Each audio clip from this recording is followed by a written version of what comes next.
So after last night's test on the Alpex Pro against the Hik Alpex 4K, which was just at night, no infrared mostly, and at long ranges, we're now back in daytime. The clock on both scopes is correct, so we're just coming up to 7 o'clock. I'll put a photograph up to show we're basically pointing directly where the sun is setting above us, so this is where most digital scopes start to struggle with the amount of light coming in, and they pixelate and don't like bright light. So we'll zoom in and have a look, see what we're doing, and see how it compares now in open daylight. This is starting to be sort of row time, nice hedgerows, just getting late, early evening, and then moving on into dusk. So we'll film this now. We've got another hour or so before the sun starts to set properly and just drops the light levels into the lower light as opposed to full dark, and we'll do some more from there.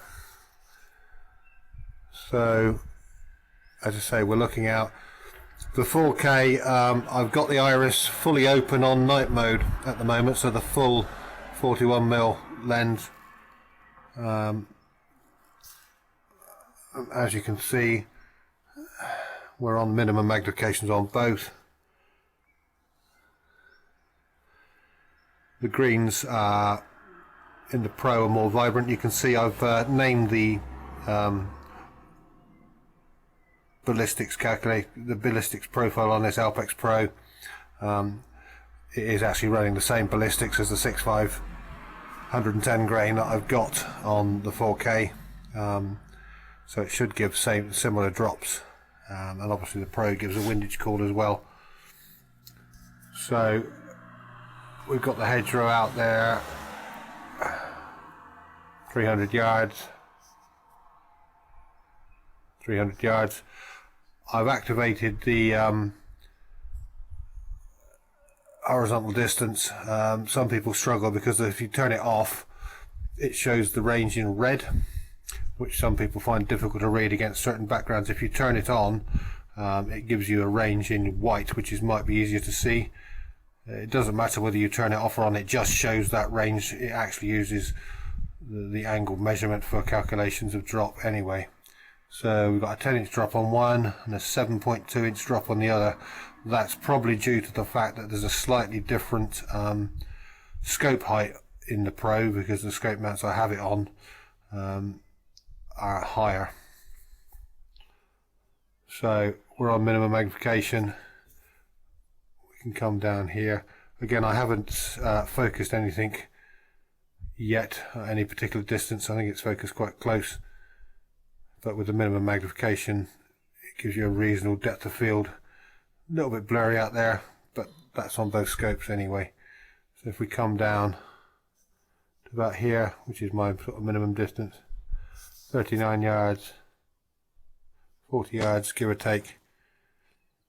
Although we've got an angle of 6, it's not changing anything on the range, or the angled range.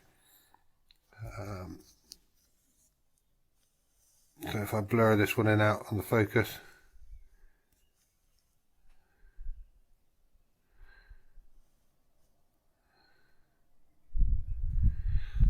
again, very easy on the Pro, a lot more difficult on the 4K due to the front parallax. We're not having any problems at the moment. Let's tip up towards the sun a little more.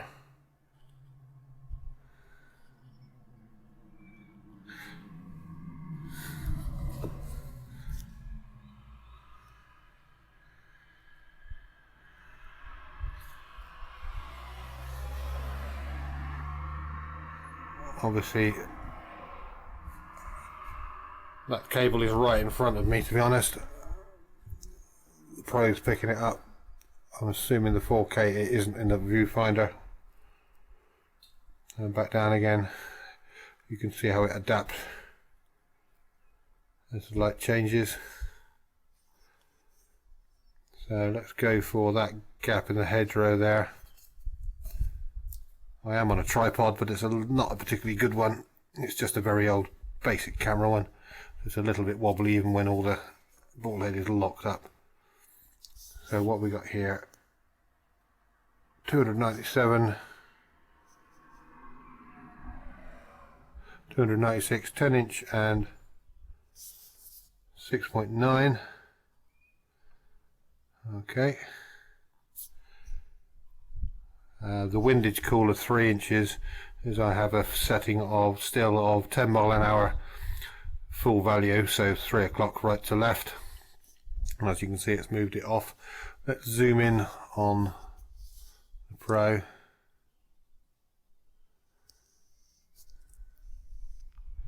maximum.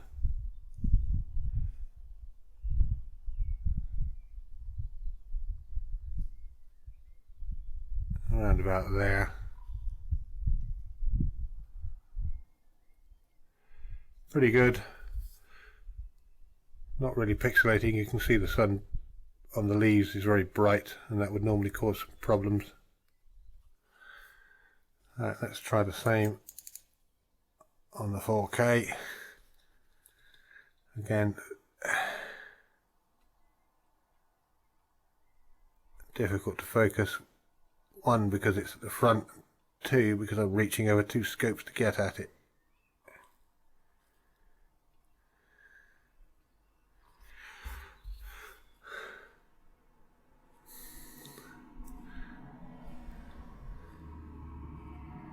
Pretty good. Pro may slightly have it, but there's not much in it from there. And again, regardless of the fact that the Pro has 24 maximum mag and the K has 28, I'm not seeing any difference really in the range in the viewfinder. Obviously the Pro has a bigger screen, which might compensate for that, as we said before.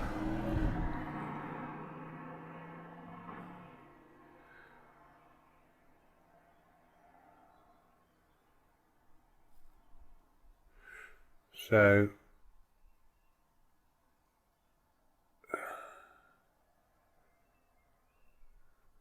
let's come down a bit closer into the grass.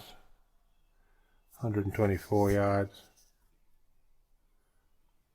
124, 123, so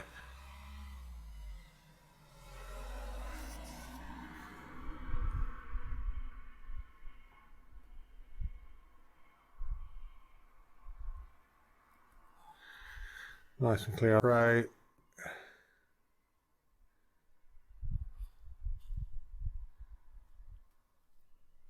Maybe not quite so clear on the 4K again, but again perfectly usable. There was a rabbit in there or something. Let's zoom back out again.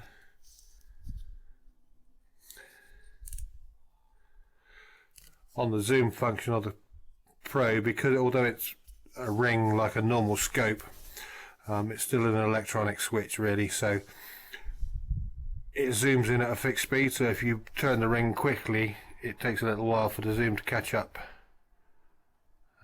Obviously on the 4K I've got it on jump, double to 7, 14, 28. I don't like the continuous zoom on the 4K, it's too slow, and I'd rather just jump in and jump out again. But the Pro's quick, you might not get to an exact stop, but you can, an exact setting, but you can easily guesstimate it. You can also, the same as the 4K, do the zoom on your phone if it's linked, and if you leave it in the 4x mag and jump it up to 28, as soon as you touch the zoom ring it goes back down to 4 and then carries back to where you twist it to.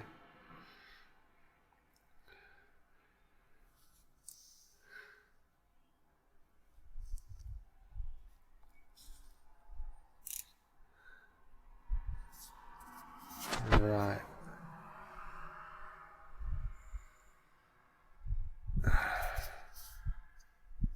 Where we got now? 800 yards.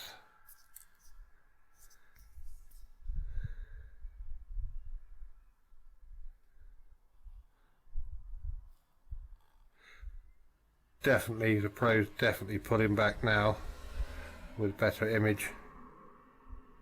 You can definitely see more detail on those white spots there, or whatever they are.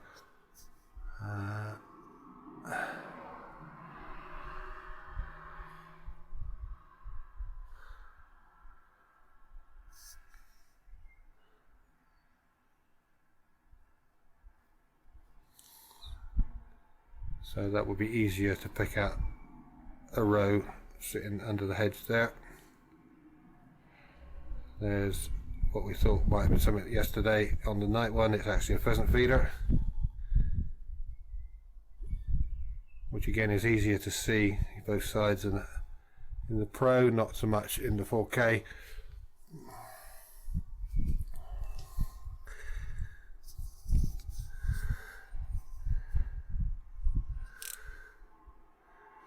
As you can see, although it's been a sunny day, there's a slight bit of mist in the air.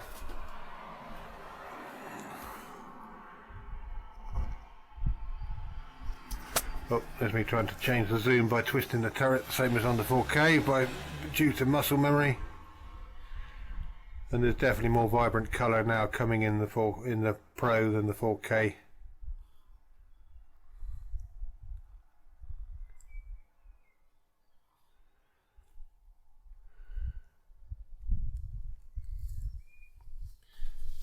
So what I'll do now is I'll use the 4K's party trick, which is the iris, and I'll take that all the way down to fully closed, which is about the size on the light.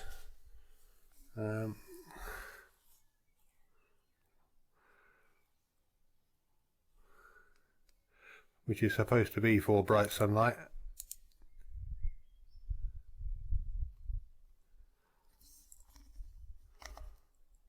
Again, I'm trying to zoom in with the wrong control on the Pro due to muscle memory.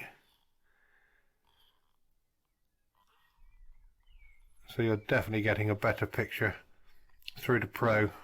So there's no iris on it, it just has a slightly smaller lens, which helps, and obviously the software is set up to compensate, as well as that higher megapixel, well, the 6K sensor. I don't know why they changed it to suddenly go to megapixels from K. Makes it an easy way to compare the two. The 4K is a 4K sensor, the Pro is basically a 6K sensor.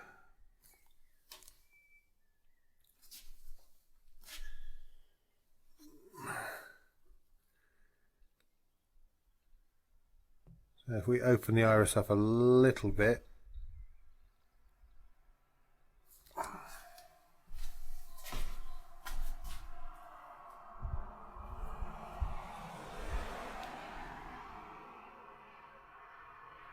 there we go, there's my face in there. I think that's roughly about the same size, it's difficult to tell, as the Pro now, so it's using the similar size lens opening.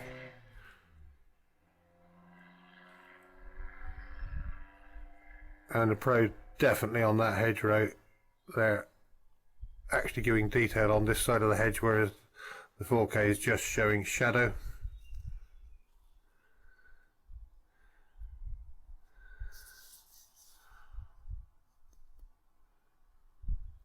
Again, apologies for the wobble. Unfortunately, as I said, I only have a cheap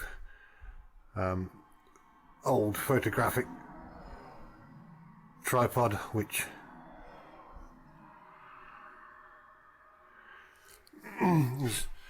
was fine for cameras, but isn't really designed to take a rifle on it. So I personally prefer to shoot off sticks.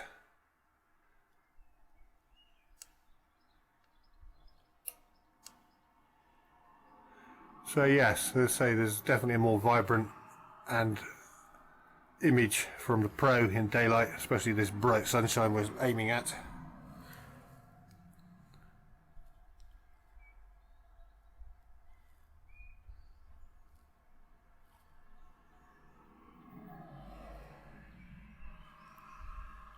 And more detail through the foggy, misty bits as well.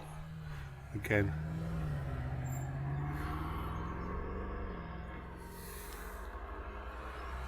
Obviously out here the ranges are way over anything you're going to shoot at, but it's quite handy for scanning. And although you may pick something up on the thermal, this isn't really the ideal time for thermal, as things are still quite warm from sunshine.